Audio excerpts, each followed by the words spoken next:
आज Doubtnut app download करें। Doubtnut पर अपने सभी गणित, रसायन विज्ञान, भौतिक विज्ञान और जीव विज्ञान के डाउट्स का करो सफाया। बस प्रश्न की फोटो खींचो, एक ही प्रश्न को क्रॉप करो और तुरंत वीडियो सोल्यूशन पाओ। अभी डाउनलोड करें। हेलो दोस्तों, प्रश्न दिया गया है किसी समांतर प्लेट संधारित्र की रचना n पट्टिकाओं को समान दूरियों पर एकांतरतः संबद्ध करके की गई है। ठीक है, यदि किन्हीं दो क्रमागत पट्टिकाओं के बीच की धारिता c है तो परिणामी धारिता है, पहला विकल्प है n+1 इंटू सी, दूसरा है n-1 इंटू सी, तीसरा है n गुणे सी और चौथा है c। ठीक है, तो आइए इस प्रश्न को समझते हैं। तो सबसे पहले इसका फिगर बना लेते हैं।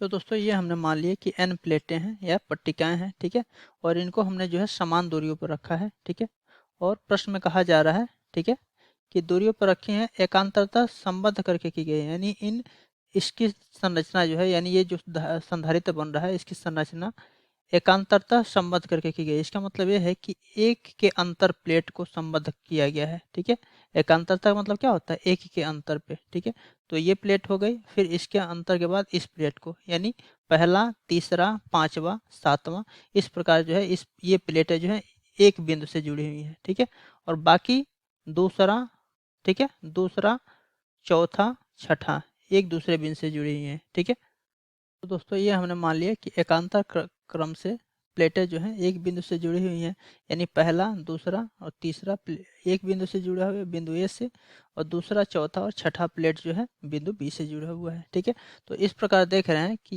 ये प्लेट और ये प्लेट, यानी अगर इसको नाम दे दे एक और इसको दो, इसको तीन दे देते हैं, इसको चार, ये पाँच और ये छठा प्लेट। ठीक है, तो यहाँ देख रहे हैं पहले और दूसरे प्लेट के बीच जो है एक संधारित्र बन रहा है। ठीक है, दूसरे और तीसरे के बीच एक संधारित्र बन रहा है जो कि जो है ये बिंदु ए से जुड़ी हुई है, ये बिंदु बी से जुड़ी हुई है। ठीक है, तो इस प्रकार ये संधारित्र बन रहा है। इस प्रकार तीसरे चौथे से बन रहा है, चौथे पांचवे से बन रहा है, पांचवे छठे से बन रहा है। तो इस प्रकार जो है ये संधारित्र बन रहा है। ठीक है, अब दोस्तों ये प्लेटें n तक जुड़ी हुई हैं, यानी n प्लेटें हैं। ठीक है, तो n प्लेटें होंगी तो संधारित्र कितने होंगे, n-1। क्यों? क्योंकि यहाँ देखिए एक, दो, तीन, चार, पाँच, छः प्लेटें हैं। संधारित्र कितने बन रहे हैं, पहला संधारित्र, दूसरा, तीसरा, चौथा, पांचवा। ठीक है, यानी 6 प्लेटें से 5 संधारित्र बन रहे हैं। ठीक है, तो इस प्रकार n प्लेटों से कितने संधारित्र बनेंगे, n-1 संधारित्र। ठीक है, तो यहाँ लिखेंगे कि n प्लेटों से n-1 संधारित्र बनेंगे। तो दोस्तों n पट्टिकाओं से कितने संधारित्र बनेंगे, n-1 संधारित्र। और यहाँ देख रहे हैं कि ये संधारित्र किस में है, समांतर क्रम में है। ठीक है, क्योंकि दो बिंदुओं से जुड़े हुए हैं। ठीक है, और ये सारे संधारित्र जब दो बिंदुओं से, मतलब किन्हीं दो कॉमन बिंदुओं से सभी संधारित्र जुड़े होते हैं तो उसको किस को बोलते हैं, उसको कहते हैं समांतर क्रम में। ठीक है, तो ये समांतर क्रम में हो जाएंगे। ठीक है, तो समांतर क्रम में तुल्य धारिता क्या होती है, तुल्य धारिता होती है समांतर क्रम में, अगर तुल्य धारिता सी डैश हो तो सी डैश बराबर क्या होता है, C1 plus C2 plus C3 plus dot dot dot. ठीक है, n तक जाता है। ठीक है, अगर n संधारित्र हो तब। ठीक है, अब यहाँ दोस्तों प्रश्न में दिया गया है कि यदि दो क्रमागत पट्टिकाओं के बीच की धारिता c हो। ठीक है, यानी पहली पट्टिका और दूसरी पट्टिका, इनके बीच की धारिता कितनी है, c है। ठीक है, मतलब प्रत्येक संधारित्र की धारिता यहाँ c ली गई है। ठीक है, तो परिणामी धारिता हमसे पूछा जा रहा है, यानी कि जो है c डैश का मान पूछा जा रहा है। ठीक है, तो दोस्तों अगर पहले दूसरे प्लेट से पहला संधारित्र बन रहा है तो इसका मान, अगर इसको C1 माने तो C1 का मान भी C है, C2 का मान भी C है, C3 का मान भी C है, तो इसी प्रकार सबका मान C के बराबर है।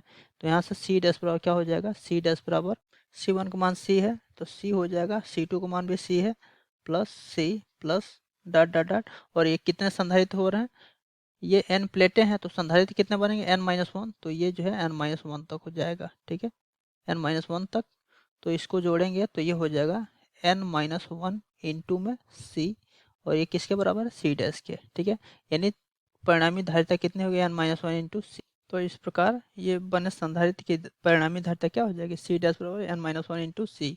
ठीक है, अब विकल्प देखते हैं कौन सा विकल्प सही हो जाएगा। तो परिणामी धारिता कितनी है, n-1 इंटू सी, अतः विकल्प बी सही हो जाएगा। थैंक यू दोस्तों। कक्षा 6 से 12वीं से लेकर नीट, IIT, JEE वो एडवांस के लेवल तक 1 करोड़ से ज्यादा छात्रों का भरोसा। आज ही डाउनलोड करें डाउटनेट ऐप या व्हाट्सएप करें अपने सारे डाउट्स 8400 400 400 पर।